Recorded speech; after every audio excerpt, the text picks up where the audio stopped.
Good morning students. आज JBN school परिवार की तरफ से आपके लिए मैं Niranjan Kumar Verma, lecture of geography का एक टॉपिक लाइव लेकर आया हूँ। देखते हैं। देखो, ज्योग्राफी में अपने बोर्ड एग्ज़ाम में 4 नंबर का टॉपिक होता है विश्व की जनजातियाँ। चैप्टर नंबर है ये 2। इसके बारे में जब हम बात कर रहे हैं तो सबसे पहला प्रश्न हमारे सामने आता है, जनजातियाँ कहते किसे हैं। जनजाति का मतलब क्या है? देखो, जनजाति है किसी एक विशेष क्षेत्र में पाई जाने वाली, किसी एक विशेष क्षेत्र, वो भौगोलिक क्षेत्र होगा। भौगोलिक क्षेत्र में कोई मैदान हो सकता है, कोई पर्वत हो सकता है, पठार हो सकता है, ठीक है। तो कोई भी एक विशेष भौगोलिक क्षेत्र में विशेष परिस्थितियों में अपना जीवन यापन करने वाले जो मानव समूह है उसको हम जनजाति कहते हैं। जैसे उदाहरण हैं जो अपने सिलेबस में हैं, एस्किमो, बुशमैन, गोंड और भील। इनमें देखें तो एस्किमो जो है वो शीत प्रदेशों में रहने वाली जनजाति है। एक विशेष भौगोलिक क्षेत्र है और वो भौगोलिक क्षेत्र है ठंडा प्रदेश। बुशमैन की बात करें तो बुशमैन जो है एक मरुस्थलीय जनजाति है, अफ्रीकन जनजाति है। तो ये एक विशेष भौगोलिक क्षेत्र में रहती है और वो भौगोलिक क्षेत्र है एक मरुस्थल। गोंड की बात करें तो ये गोंड जो है पठारी प्रदेश में रहने वाली जनजाति है, भारत में रहती है, भारत के मध्य में। तो ये पठारी प्रदेश की जनजाति है। भील जनजाति जो है ये पर्वतीय प्रदेश की जनजाति है। तो ऐसे जनजातियाँ हम उन्हें कहेंगे जो एक विशेष प्रकार के भौगोलिक परिस्थितियों में रहने वाला मानव समूह है, वो क्या कहलाएगा? जनजाति कहलाएगा, ठीक है। तो हमारे सिलेबस में जैसे मैंने बताया 4 जनजातियां हैं, एस्किमो, बुशमैन, गोंड और भील। सबसे पहले हम बात करेंगे एस्किमो जनजाति की। एस्किमो जनजाति, तो देखो एस्किमो जनजाति के बारे में जब हम पढ़ें तो सबसे पहले हमें ये पता होना चाहिए कि ये रहती कहाँ है, मतलब इसका निवास क्षेत्र क्या है। स्पेशली ये जो है उत्तरी ध्रुव के नज़दीक पाई जाती है। स्पेशली कहाँ? उत्तरी ध्रुव के नज़दीक। ध्रुव है तो हमें पता है ध्रुवों पे हमेशा बर्फ़ जमा रहता है, हिमाच्छादित रहते हैं, ठीक है। ध्रुव यानी 90 डिग्री नॉर्थ, ठीक है, उत्तरी ध्रुव के नज़दीक रहती है। और उत्तरी ध्रुव के नज़दीक रहती है तो हमेशा यहाँ पे बर्फ़ जमा रहता है, ठीक है। अब बर्फ़ जमा रहेगा तो इनकी विशेष भौगोलिक परिस्थितियाँ हो गई और विशेष एक तरह से इनकी जीवन शैली होगी।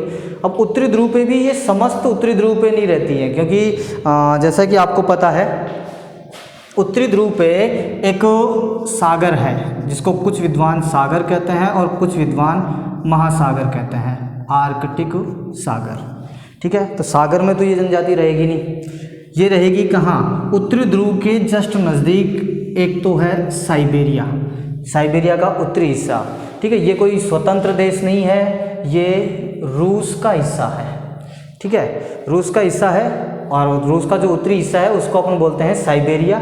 साइबेरिया के उत्तरी हिस्से में ये जनजाति रहती है, ठीक है। इसके अलावा कनाडा, ये कहाँ है? ये है उत्तरी अमेरिका महाद्वीप में। कहाँ है? उत्तरी अमेरिका महाद्वीप में है कनाडा, और इस कनाडा के उत्तरी हिस्से में स्पेशली ये जनजाति पाई जाती है, ठीक है। इसके अलावा इन दोनों के बीच में, साइबेरिया यानी रूस और कनाडा दोनों के बीच में एक द्वीप है, विश्व का सबसे बड़ा द्वीप, उसका नाम है ग्रीनलैंड। इस ग्रीनलैंड में भी ये जनजाति जो है वो पाई जाती है, ठीक है। तो ये हैं इसके निवास क्षेत्र, स्पेशली 3 क्षेत्रों में, उत्तरी साइबेरिया में, कनाडा में और ग्रीनलैंड में, ठीक है। इसको देखो अलग अलग क्षेत्रों में अलग अलग नामों से जानते हैं, हालांकि वो नाम स्पेशल नहीं है, लेकिन फिर भी जैसे उत्तरी साइबेरिया है, यहाँ पर इसको कहते हैं चुकची,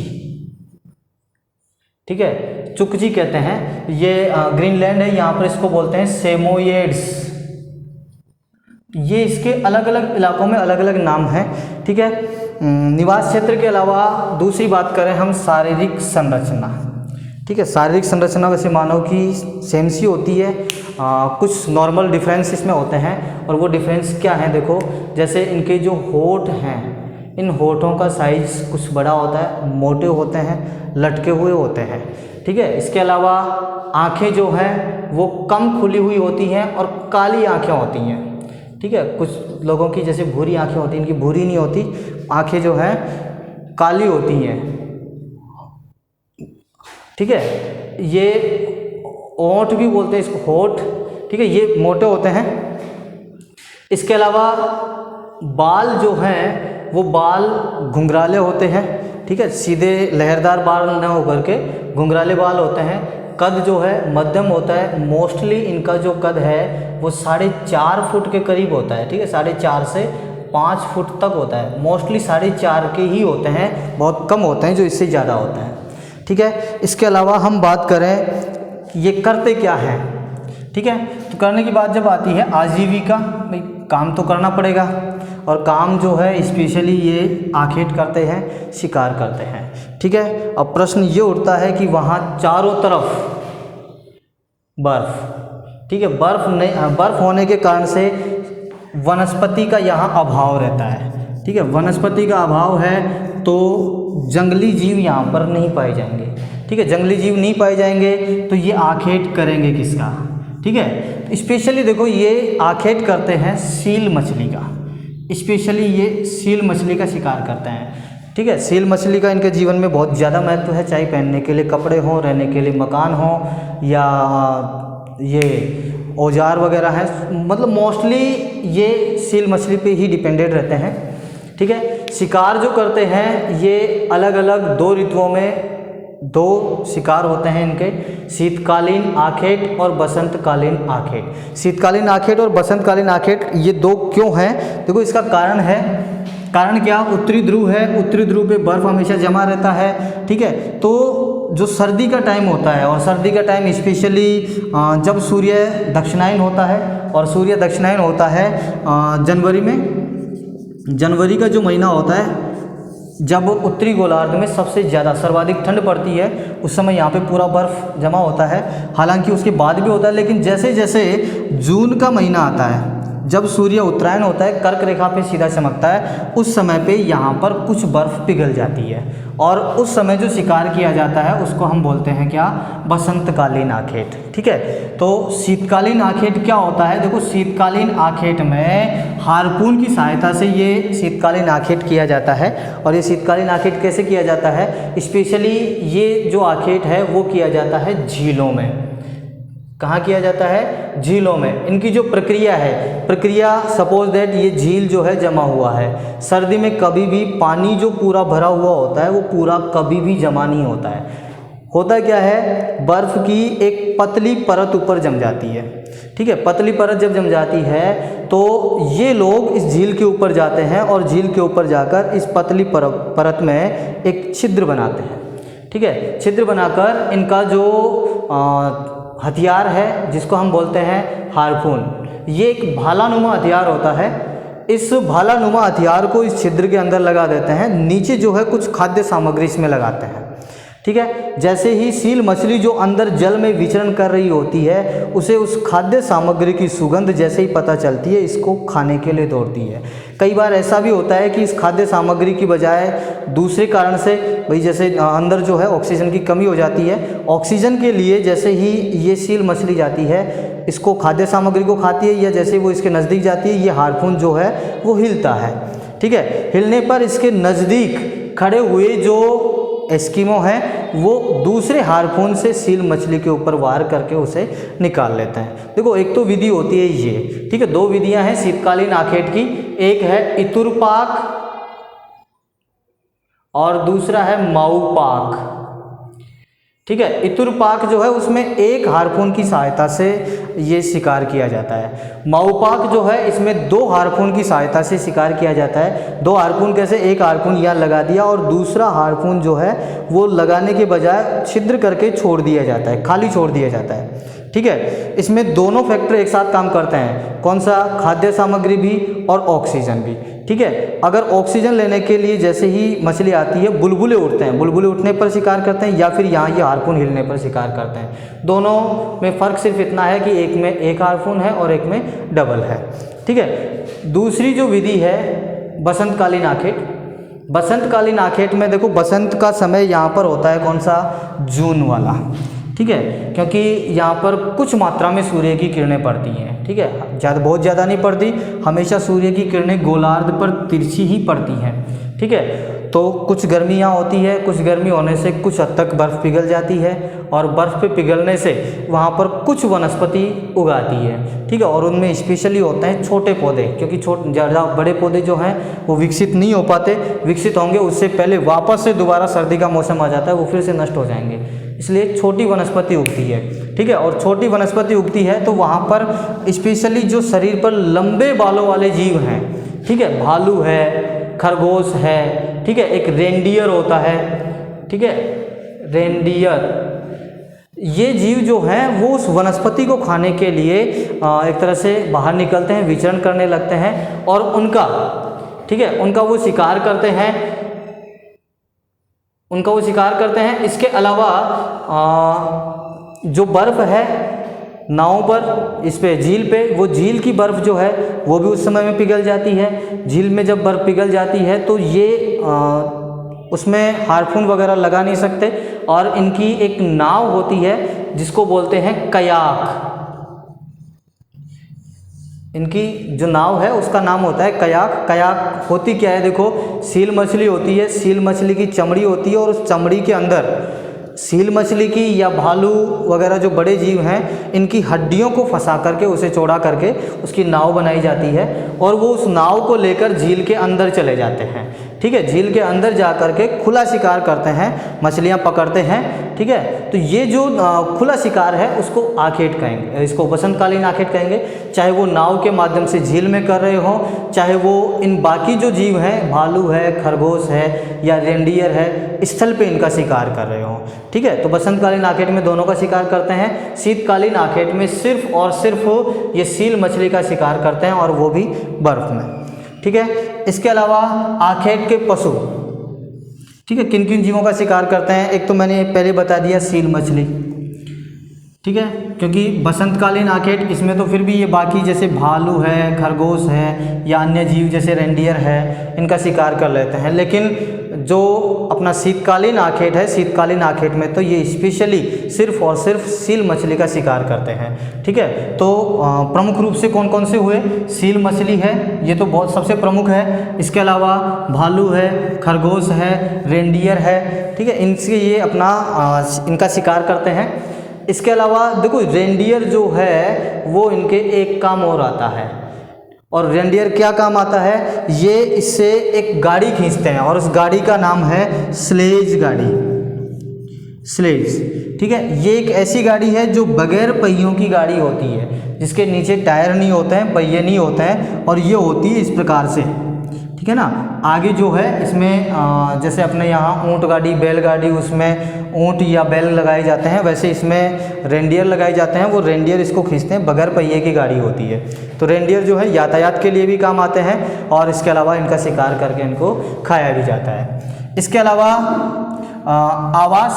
आवास बताने से पहले एक सील मछली जो है, इनका मैं बता दूं, ये इनके जीवन में सबसे ज़्यादा महत्वपूर्ण होती है। सबसे ज़्यादा महत्वपूर्ण कैसे होती है, देखो सील मछली का उपयोग ये भोजन में करते हैं।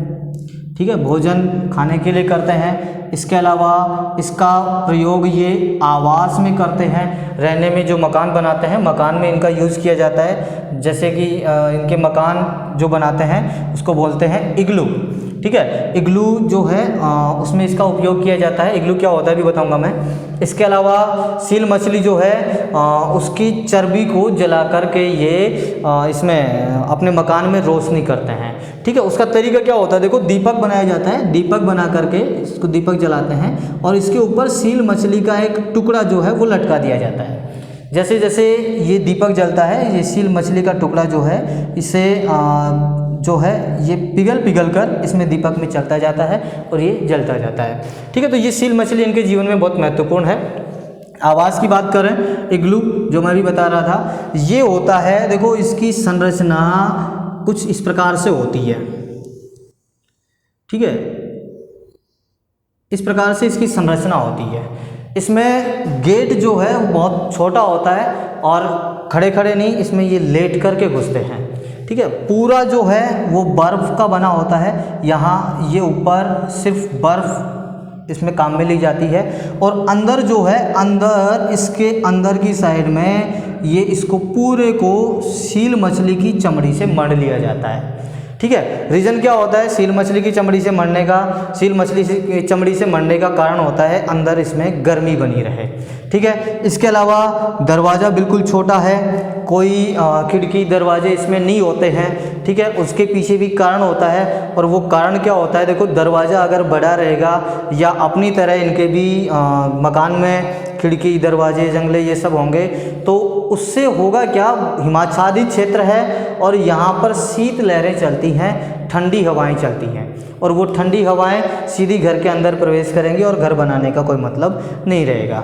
ठीक है, इसलिए जो शीत लहरें हैं, ठंडी हवाएं हैं, वो घर के अंदर प्रवेश ना कर सकें, इसके लिए दरवाज़ा बिल्कुल छोटा बनाया जाता है और इसको अंदर से चमड़ी से मढ़ लिया जाता है। खिड़की दरवाजे इसमें नहीं रखे जाते हैं। ठीक है, एक प्रश्न यहाँ पे हो सकता है आपके दिमाग में आ रहा हो कि सर ये मकान बर्फ़ से बनाते हैं और बर्फ़ तो पिघल जाता है, लेकिन वो बर्फ़ पिघलता है सिर्फ गर्म इलाकों में, यहाँ पे हिमाच्छादित रहता है, हमेशा बर्फ़ जमा रहता है, तो यहाँ पे ये बर्फ़ पिघलता नहीं है। ठीक है, इसके अलावा बात करें आवास निर्माण की सामग्री, अभी मैंने बताया इसमें ये जो दीवार है ये बनाने के लिए काम में लेते हैं क्या, बर्फ़ के टुकड़े।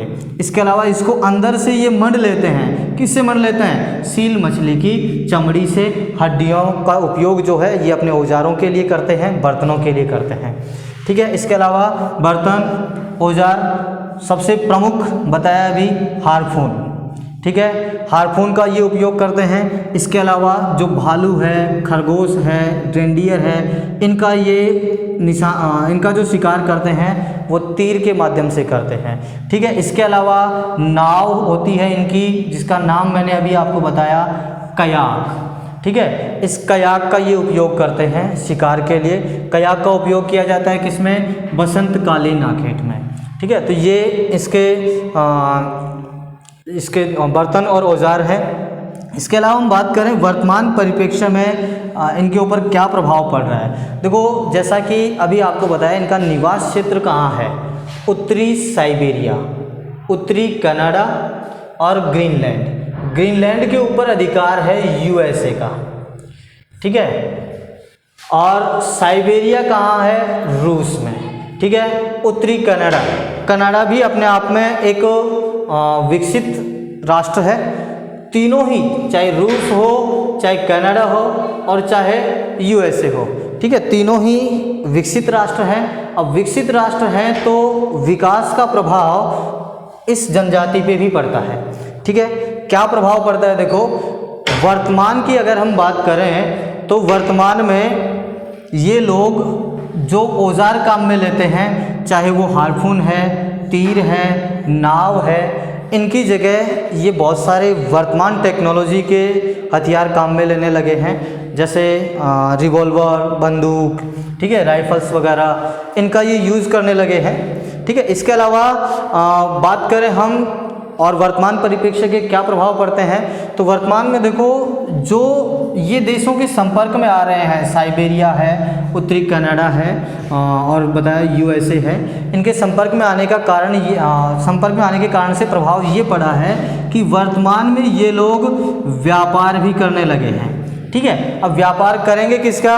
व्यापार करेंगे ये जो उत्पाद अपने प्राप्त कर रहे हैं, चाहे वो इन जानवर ये पकड़ रहे हैं, खरगोश है, भालू है, रेंडियर है, सील मछली है, इनके मांस का निर्यात करते हैं। इसके अलावा इनकी चमड़ी का निर्यात करते हैं, इनकी हड्डियों का निर्यात करते हैं, और इसके बदले में जो विकसित देश हैं वो वर्तमान प्रोडक्ट इनके पास में भेजते हैं, जिससे इनकी जीवन शैली में कुछ परिवर्तन आने लगा है और कुछ हद तक ये पुरानी जो जीवन शैली है उसको छोड़कर वर्तमान की ओर बढ़ने लगे हैं।